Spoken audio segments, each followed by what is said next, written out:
गणी काय चाललंय तुझं? ते मी लगीन खेळतो हिरा हिरणीच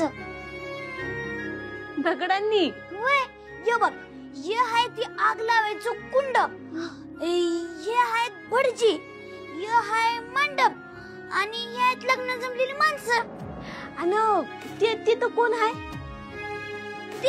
ते सनई चौगडेवाले. आणि नवरा नवरी? नवरा नवरी या बघ, ही हाय हिरोईन म्हणजे नवरी आणि ती आहे तू. हा हिरो म्हणजे नवरा, हे आदित्य सर.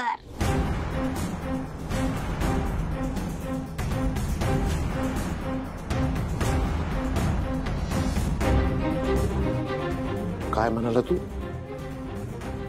गणी? तू तू आता काय बोलला? तू काय बोलला? अक्कल आहे का तुला? तू काय बोलला आता? तू आता काय बोलला? मी फक्त एवढंच बोलतो, आयडीचं ना आदित्य सरांचं लगीन आहे. एवढंच बोलला. काय करतोयस तू? काय करतो म्हणजे? लहान आहे का तू आता जे काय बोलला त्याचा आपण स्वप्नात सुद्धा विचार करू शकत नाही. फक्त तेवढंच नाही, तू आणि आदित्य सर यांचं नुसतं नाव सुद्धा एकत्र घ्यायची लायकी नाही आपली. आणि हा लग्न लावायला चाललाय तू. बोललो होतो ना. चालणार नाही, चालणार नाही. लग्नात चालणार नाही, खेळात चालणार नाही आणि चेष्टात तर अजिबात चालणार नाही. अजिबात कुठला विचार डोक्यात येता कामा नये. बर का गणी, मातीनं कधी आभाळाशी बराबरी करायची नसते. अरे ती मोठी माणसं आहेत, चांगली माणसं आहेत, ते आपल्याला किंमत देतात म्हणून आपण आपली पायरी सोडायची का पायरी? तो दुसरा काही बोलला असता ना तरी चाललं असतं. खायच्या प्यायच्या बाबतीत लाड,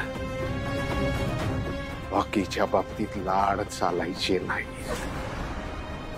कुठलाही विचार डोक्यात घ्यायचा नाही.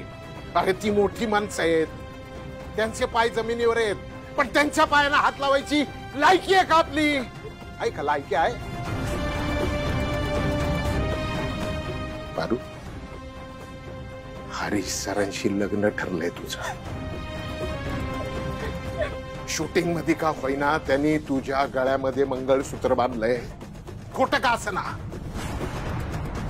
7 जन्माच्या गाठी बांधल्यात एकमेकांशी. त्यामुळं दुसऱ्या कुणाचा विचार करायचा नाही.